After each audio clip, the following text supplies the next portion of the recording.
बिस्मिल्लाहिर्रहमानिर्रहीम। अस्सलाम वालेकुम viewers, my name is Faiz Waheed. Viewers, last lecture हमने बूटस्ट्रैप का यहाँ पे वाइंड अप किया था। नेक्स्ट हम डिस्कस करते हैं ऑटो साइजिंग को। ऑटो साइजिंग से क्या मुराद है? इसके नेम से हमें आइडिया तो हो रहा है कि ऑटोमेटिकली फील्ड्स का जो साइज़ है वो सेट हो जाए। इसको पढ़ते हैं। यहाँ पे हमारे पास क्या है? The example below uses a flex box utility. अच्छा, ये फ्लेक्स बॉक्स बेसिकली अक्सर जगहों पे आपने ये वर्ड देखा है, या फ्लेक्स की प्रॉपर्टी आपने CSS में अक्सर जगहों पे ये देखी है। तो बेसिकली ये जो फ्लेक्स बॉक्स का मतलब है, इसका मतलब ये है कि फ्लेक्सिबल होना। फ्लेक्सिबल से मुराद क्या होती है कि आपका वेब पेज है वो हर डिवाइस पे ऑटोमेटिकली एडजस्ट हो रहा है, जिसको आप दूसरे अल्फाज में रिस्पॉन्सिव का नाम देते हैं।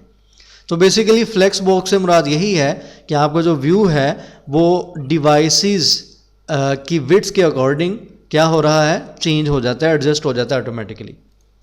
To vertically centre the contents and change col to col auto. यहाँ पे क्या किया जाएगा? एक तो आपका जो कंटेंट है, जैसे ये फील्ड्स आपको नजर आ रही हैं, ये वर्टिकली ऑटोमेटिकली क्या हो जाएगा, सेंटर में अलाइन हो जाएगा। जैसे ही आप अपनी स्क्रीन की जो विड्थ है उसको चेंज करते हैं।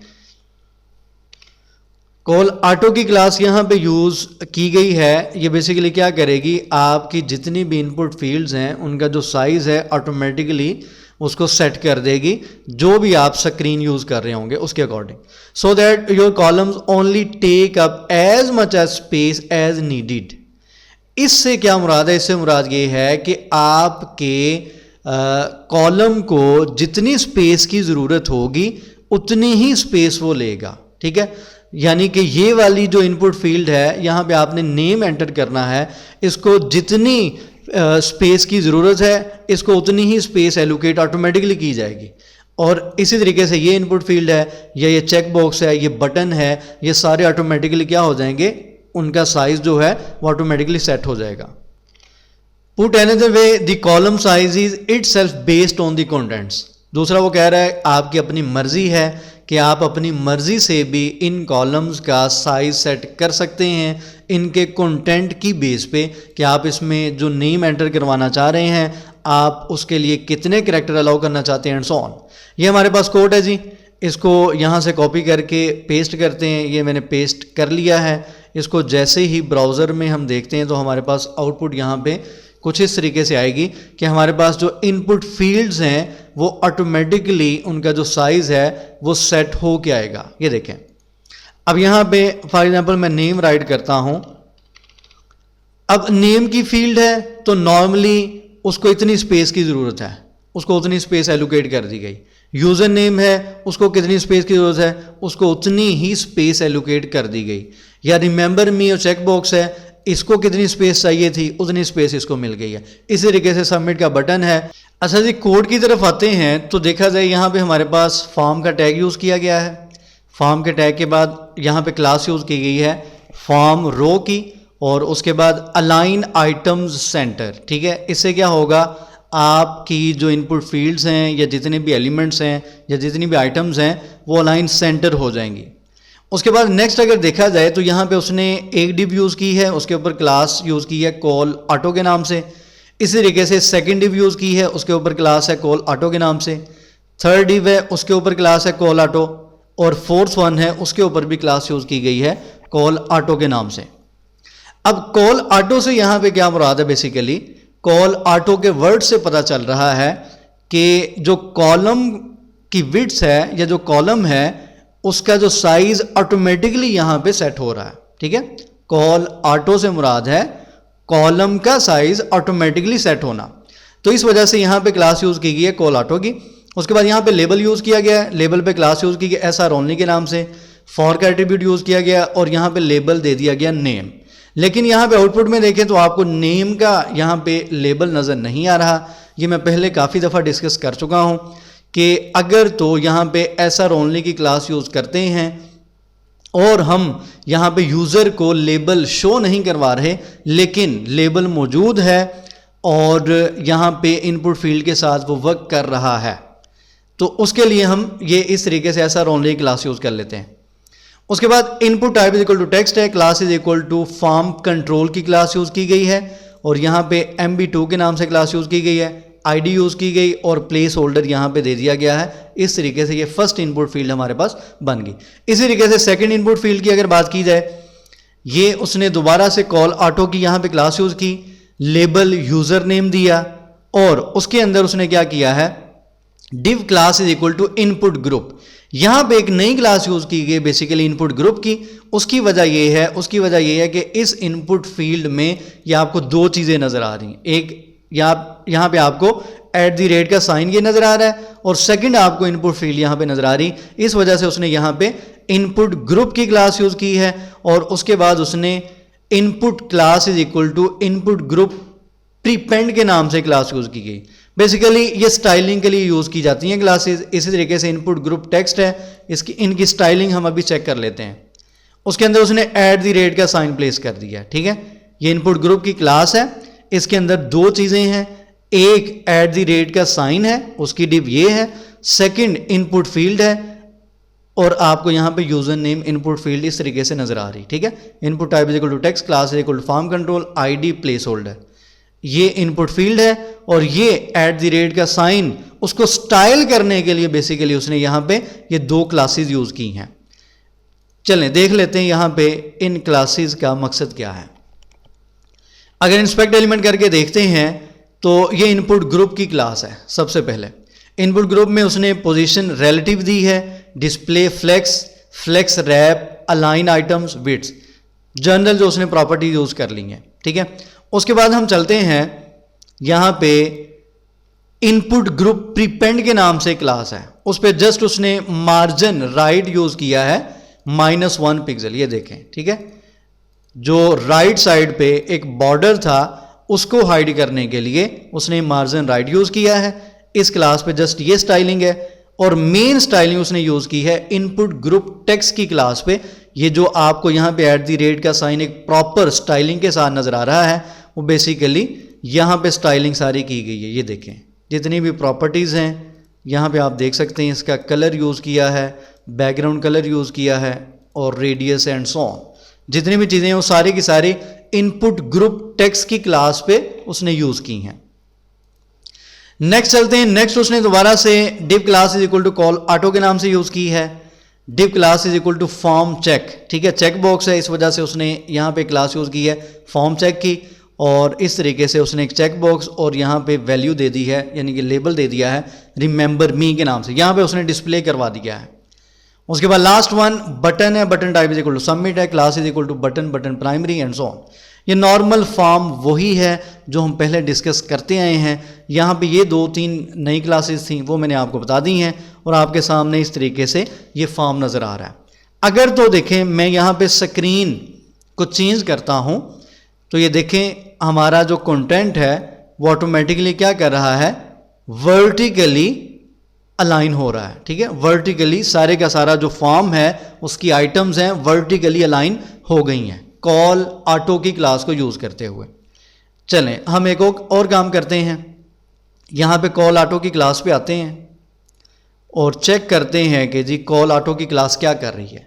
ये है जी मेरे पास कॉल ऑटो की क्लास की स्टाइलिंग। देखें अगर तो मैं कॉल ऑटो की क्लास की जो स्टाइलिंग है उसको मैं कर देता हूं डिसेबल, ये मैंने उसकी प्रॉपर्टीज को डिसेबल कर दिया है, तो आपके पास फॉर्म कुछ इस शक्ल में नजर आ रहा है, ठीक है। ऑटोमेटिकली क्या हुआ, आपकी जो इनपुट फील्ड है उसको विड्थ असाइन होगी 100%।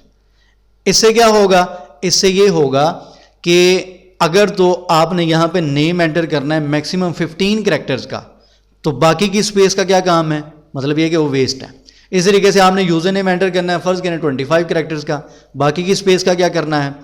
तो इसी मकसद के लिए बेसिकली यहां पे आप क्लास यूज करते हैं कॉल ऑटो के नाम से, और जो कॉल ऑटो की क्लास है वो क्या करती है, आपकी हर फील्ड को ऑटोमेटिकली क्या कर देती है, उसकी विड्थ उतनी ही असाइन कर देती है जितनी उसको जरूरत होती है। यानी कि इसमें इतने कैरेक्टर्स आ सकते हैं, ये इनपुट फील्ड इस मकसद के लिए यूज की जा रही है, तो कॉल ऑटो की क्लास ऑटोमेटिकली उसका साइज सेट कर रही है बेसिकली। उम्मीद करता हूं कि इस कॉन्सेप्ट की आपको समझ आई होगी कि कॉल ऑटो की बेसिकली क्लास यहां पे किस तरीके से वर्क कर रही है। नेक्स्ट हमारे पास है you can then remix that once again with size specific column classes. अगर तो आप कॉल ऑटो यूज नहीं करते, ना करें, आपकी मर्जी है। वो कह रहा है फिर आप एक काम करें, आप खुद से क्लासेस यूज कर लें, जो कि ग्रिड सिस्टम की क्लासेस बूटस्ट्रैप ने दी हैं। आप यहां पे अपनी मर्जी से वो क्लास यूज कर लें, कॉल ऑटो को रिमूव कर दें और आप यहां पे यूज कर लें कॉल SM3 फॉर एग्जांपल, ठीक है। यानी कि 3 कॉलम इसको दे दिए, 3 कॉलम इसको दे दिए, ये वाले, और उसके बाद नेक्स्ट यहां पे उसने कॉल ऑटो यूज कर लिए एक जगह पे, और यहां पे 2 जगहों पे उसने कॉल ऑटो यूज कर लिया और इनको 3 कॉलम असाइन कर दिए। आपकी अपनी मर्जी है। अगर तो आप चाहते हैं आपने अपनी मर्जी से उनकी वेट्स असाइन करनी है, तो आप अपनी मर्जी से ये क्लासेस यूज कर सकते हैं। अगर तो आप ये यूज नहीं करना चाहते तो आप कॉल ऑटो की क्लास यूज कर लें। अच्छा, नेक्स्ट चलते हैं। नेक्स्ट हमारे पास है and of course custom form controls are supported. अगर तो आप इस लिंक पे जाते हैं तो आपके सामने यहाँ पे कस्टम फॉर्म्स के नाम से एक हेडिंग आएगी और यहाँ पे एक लंबी लिस्ट है। इनको हम नेक्स्ट आने वाले लेक्चर्स में इन्हीं को डिस्कस करेंगे बेसिकली। तो यहाँ पे उसने ये जो क्लास यूज की है कस्टम सेलेक्ट के नाम से, कस्टम कंट्रोल के नाम से, कस्टम चेकबॉक्स के नाम से, कस्टम कंट्रोल इनपुट के नाम से, आप ये वाली क्लासेस भी यूज कर सकते हैं। फॉर एग्जांपल मैं इनको कॉपी करता हूं और यहां पे हम पेस्ट करते हैं। देखें, बूटस्ट्रैप ने बेसिकली हर एलिमेंट के लिए और हर किस्म की स्टाइलिंग के लिए आपके सामने क्लासेस प्लेस कर दी हैं, डिफाइन कर दी हैं। उनकी डेफिनेशन, स्टाइलिंग, एवरीथिंग आपको मिल जाएगी। आपने जस्ट कॉपी पेस्ट वाला काम करना है। चले मैं इसको जल्दी से इंस्पेक्ट एलिमेंट करके ज़रा देख लेते हैं कि ये वाली क्लासेस यहाँ पे क्या एक्शन परफॉर्म कर रही हैं। अगर तो यहाँ पे देखा जाए ये कस्टम सेलेक्ट की क्लास है, ठीक है। ये कस्टम सेलेक्ट है। ट्रांजिशन उसने यहाँ पे इसका बैकग्राउंड यूज़ किया हुआ है और नीचे आपको यहाँ पे काफ़ी ज़्यादा इसकी स्टाइलिंग नज़र आ रही है। Display in line, width 100%, height उसकी यूज़ की गई है, पैडिंग यूज़ की गई है, फॉन्ट साइज़ है, फॉन्ट वेट है और इसका कलर है एंड सो ऑन, ठीक है, बैकग्राउंड कलर एक्सेट्रा। ये बहुत सी चीज़ें हैं जो कि उसने कस्टम क्लासेस को यूज़ करते हुए अप्लाई की हैं। तो आप ये वाली क्लासेस भी यूज़ कर सकते हैं अपने फॉर्म में और इनको यूज़ करते हुए भी अपना फॉर्म आप डिज़ाइन कर सकते हैं। अच्छा जी, इस लेक्चर को हम यहाँ पे वाइंड अप करते हैं। नेक्स्ट हम डिस्कस करेंगे इनलाइन फॉर्म्स को और उसके बाद नेक्स्ट हम इंशाल्लाह जल्दी से कोशिश करेंगे कि इन सारे कंटेंट्स को वाइंड अप कर दें। अच्छा, इन लेक्चर्स के साथ साथ अब माइंड मेरा ये बना है, काफ़ी टाइम से मैसेजेस भी स्टूडेंट्स के आते रहते हैं और इर्द गिर्द ये भी देखता रहता हूँ कि लोगों के साथ किस तरीके से लोग स्कैम करते हैं, पैसे ले लेते हैं रजिस्ट्रेशन के नाम पे कि जी ऑनलाइन काम देंगे, लेकिन एट द एंड क्या होता है, कुछ भी नहीं मिलता। लोग काम भी करते हैं, एफर्ट भी करते हैं, मिलता कुछ नहीं है। उसके बाद तीसरा पॉइंट ये है कि यूट्यूब पे अगर आप लोग पाकिस्तान में या एशिया में बहुत ज़्यादा सर्च होता है कि इंटरनेट से पैसे कैसे कमाए जाते हैं, ठीक है। आप लोग अक्सर सुनते हैं जी वो इंटरनेट से इतने पैसे कमा रहा है, वो इतने पैसे कमा रहा है एंड सो ऑन। इसी वजह से लोग कोशिश करते हैं कि किसी तरीके से हम भी इस काम की तरफ आएँ और अर्निंग कर सकें। तो ये सारी चीज़ों को मद्देनज़र रखते हुए माइंड मेरा अब बना है कि हम इन लेक्चर्स के साथ साथ सीरीज़ अलग से स्टार्ट करें जिसमें देखें कि हमने लर्निंग के साथ साथ अब अर्निंग किस तरीके से करनी है, ठीक है।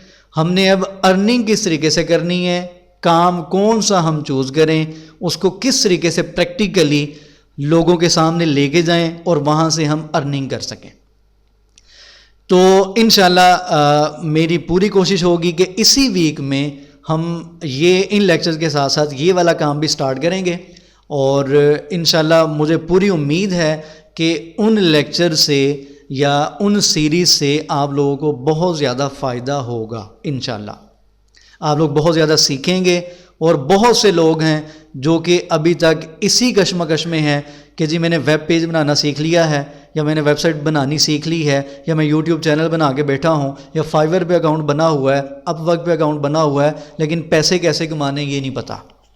तो इन चीज़ों को गाइड करने के लिए और मोटिवेशन के लिए ये अलग से मैं एक सीरीज़ इंशाल्लाह स्टार्ट कर रहा हूँ। उम्मीद मुझे पूरी है कि इंशाल्लाह आप लोग बहुत कुछ उससे सीखेंगे। मेन वजह मैं अगर बताऊं, ये अब एक नई डायरेक्शन में जाने की मेन वजह ये है कि अगर यूट्यूब पे सर्च किया जाए तो आपको बहुत सी वीडियोस मिलेंगी। इंटरनेट से पैसे कमा लें, इंटरनेट से पैसे कमा लें, यूट्यूब से पैसे कमा लें, ये कर लें, वो कर लें, लेकिन उन वीडियोस में लर्निंग कुछ नहीं है। मतलब है कि आप वीडियो देखते हैं, एट दी एंड क्या है, कुछ भी नहीं मिलता। तो इन सारी चीज़ों को असल में देखते हुए माइंड ये बना है कि एक अच्छी नीयत के साथ आप लोगों को गाइड किया जाए कि आप लोगों ने किस तरीके से कौन सी फील्ड में कैसे चलना है। तो इंशाल्लाह हम एक सीरीज़ शुरू करने जा रहे हैं अर्निंग के हवाले से कि आपने यूट्यूब से अर्निंग किस तरीके से करनी है, फ्रीलांसिंग कैसे करते हैं, या ब्लॉगिंग है, या लोकल मार्केट में आपने काम किस तरीके से करना है। तो मैं उम्मीद करूंगा इंशाल्लाह आप लोग बहुत कुछ सीखेंगे, सीखने के साथ साथ आप लोग अर्निंग करेंगे इंशाल्लाह। तो दुआ में याद रखा करें और चैनल जिन्होंने सब्सक्राइब नहीं किया सब्सक्राइब करें। इंशाल्लाह हम नेक्स्ट लेक्चर में इनलाइन फार्म्स को डिस्कस करेंगे और साथ साथ हम उन जो वीडियोज़ हैं इंशाल्लाह उन पे डिस्कशन करेंगे। कुछ मोटिवेशन भी उसमें होगी, कुछ नहीं बहुत ज़्यादा मोटिवेशन आपके लिए इंशाल्लाह होगी, और साथ साथ आपने काम किस तरीके से करना है ये भी सारी चीज़ें इंशाल्लाह हम देखेंगे। अल्लाह हाफ़िज़ नासिर।